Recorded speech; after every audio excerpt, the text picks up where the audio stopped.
இது ஒரு awareness video. எங்களுக்கு நடந்த கஷ்டம் யாருக்குமே நடக்கக்கூடாதுன்றதுக்காக இந்த வீடியோ நான் மேக் பண்ணியிருக்கேன். ஒரு பேரண்ட்டாக நாங்கள் படுற கஷ்டம் எந்த பேரண்ட்ஸுமே வரவே கூடாது.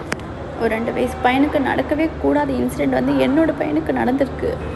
என்னோடய குழந்தைய வந்து 4 ஸ்ட்ரீட் டாக் சேர்ந்து ரொம்ப கொடூரமாக அட்டாக் பண்ணியிருக்கு. சின்ன குழந்த அவன். உடம்பு ஃபுல்லாக அவ்வளோ இன்ஜுரிஸ் இருக்குது. ஒரு பேரண்ட்டாக எங்களால் இதை பார்க்க முடியல, எங்களால் தாங்கிக்கவே முடியல இந்த கஷ்டத்தை. அவன் உடம்புல 60க்கு மேலே ஸ்டிச்சஸ் இருக்குது. அது இல்லாமல் கண்ணுக்கு மேலே பிளாஸ்டிக் சர்ஜரி பண்ணியிருக்காங்க. அவன் தாத்தாவோடு அவன் பார்க்கில் விளையாண்டுட்டு இருந்தான். தண்ணி கேட்டானே ஒரு தண்ணி எடுக்க ஒரு 10 மீட்டர்ஸில் தான் வந்து தண்ணி எடுக்க போயிருந்தார். போன கேப்பில் டக்குன்னு நாய்ங்க வந்து எல்லாம் கடித்து அவனை அட்டாக் பண்ணிடுச்சு.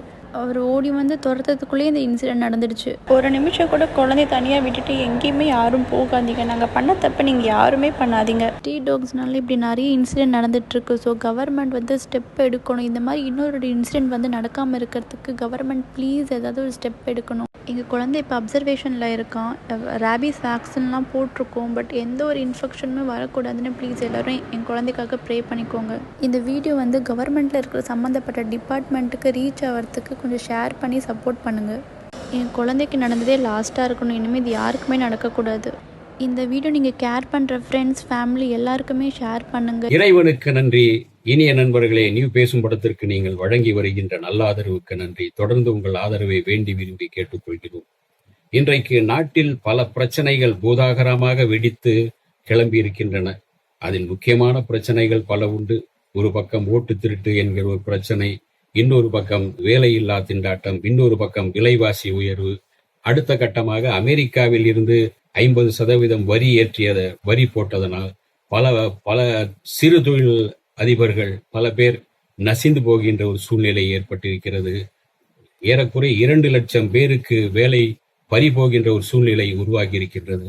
இதையெல்லாம் தாண்டி இன்றைக்கு இதை திசை திருப்பவோ என்னவோ தெரியவில்லை, தெருநாய் பிரச்சனை தான் இன்றைக்கு ஒரு மிகப்பெரிய பிரச்சனையாக வடிவெடுத்திருக்கின்றது.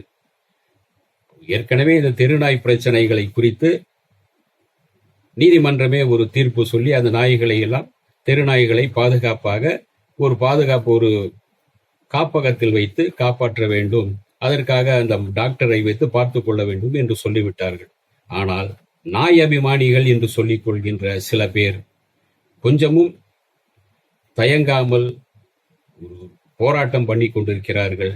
போராடுகிறார்களா இல்லையா, எதிர்வாதம் செய்து கொண்டிருக்கிறார்கள்.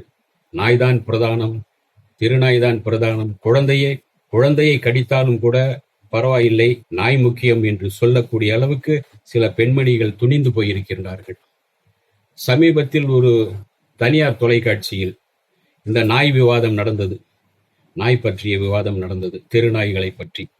இந்த விவாதத்தில் கலந்து கொண்ட நிறைய பேர் ஒவ்வொருவர் ஒரு விதமாக தன்னுடைய மனிதாபிமானத்தையும் மனிதர்களுக்கு நாய்களால் ஏற்படுகின்ற தொல்லைகளையும் அதனால் ஏற்படுகின்ற அவஸ்தைகளையும், பல குழந்தைகளை பல முதியோர்களை நாய் கடித்த சம்பவங்களை சொல்லியும் கூட கேட்காத 2 பெண்மணிகள் கேட்டது போல ஒரு பக்கம் சார்ந்த சில பேர், படவா கோபி உட்பட நிறைய பேர் நாய்க்கு சப்போர்ட்டாக நிறைய பேசினார்கள்.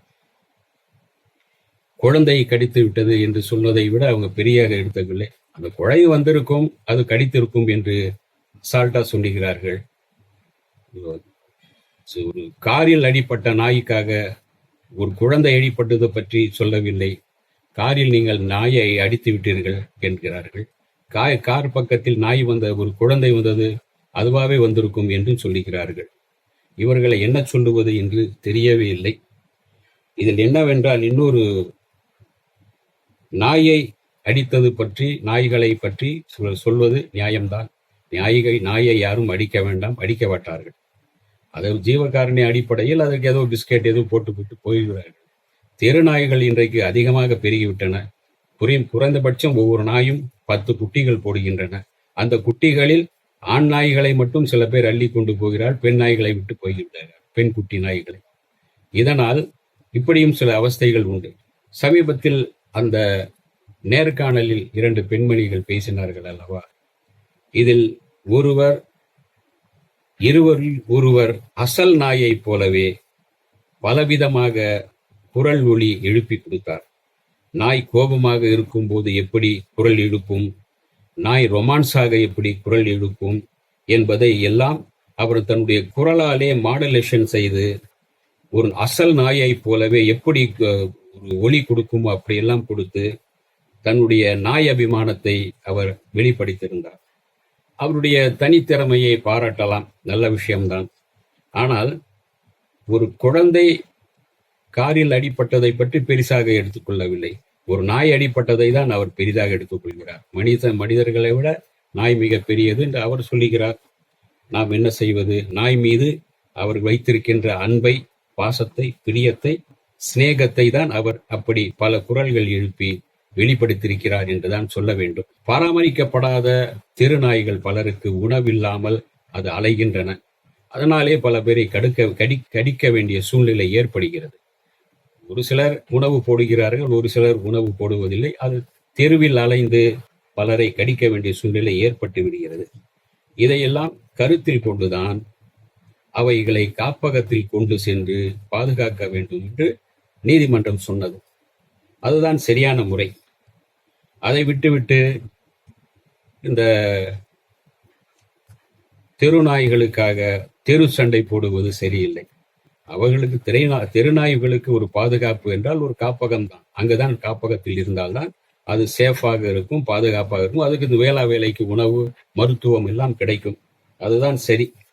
அதை விட்டு அதாவது நாயால் பாதிக்கப்பட்டவர்கள் பலர் உண்டு. எங்கள் தெருவிலே பார்த்தா ஒரு 10 நாய், அதாவது 100 அடி உள்ள தெருவு தான் இது. அந்த தெருவுக்குள்ளே பார்த்தீங்கன்னா 10 நாய் இருக்கு. இன்னொன்று, நாயால் பாதிக்கப்பட்ட பலரில் நானும் ஒருவன் தான். ஒரு சமயம் வண்டியில் ஓடும்போது இடது புறத்தில் இருந்து நான் வலது புறம் போய் கொண்டிருக்கிறேன். இடது புறத்தில் இருந்து ஓடி வந்த நாய் என் வண்டிக்குள் உள்ளே நுழைந்து போக நான் வண்டியில் இருந்து கீழே விழுந்து இழுத்து செல்லப்பட்டேன். என்னுடைய முழங்காலில் எல்லாம் அடிபட்டு 1 வாரம் மருத்துவமனையில் இருந்துதான் செலவு மட்டுமல்ல, 1 வாரம் கை கால் அசைக்க முடியவில்லை. அந்த அளவுக்கு வலி இருந்தது. இது எதனால்? நாய் என்னை கடிக்கவில்லை. குறுக்கே வந்து போகும்போது இப்படி பலருடைய வண்டிகளில் குறுக்கே பாய்ந்து செல்லும் போது நாயால் பல பேர் விபத்துக்குள்ளாகின்றன. இந்த விபத்தால் பல பேர் கை கால் உடைவதுண்டு, சில பேர் இறந்து போவதும் உண்டு.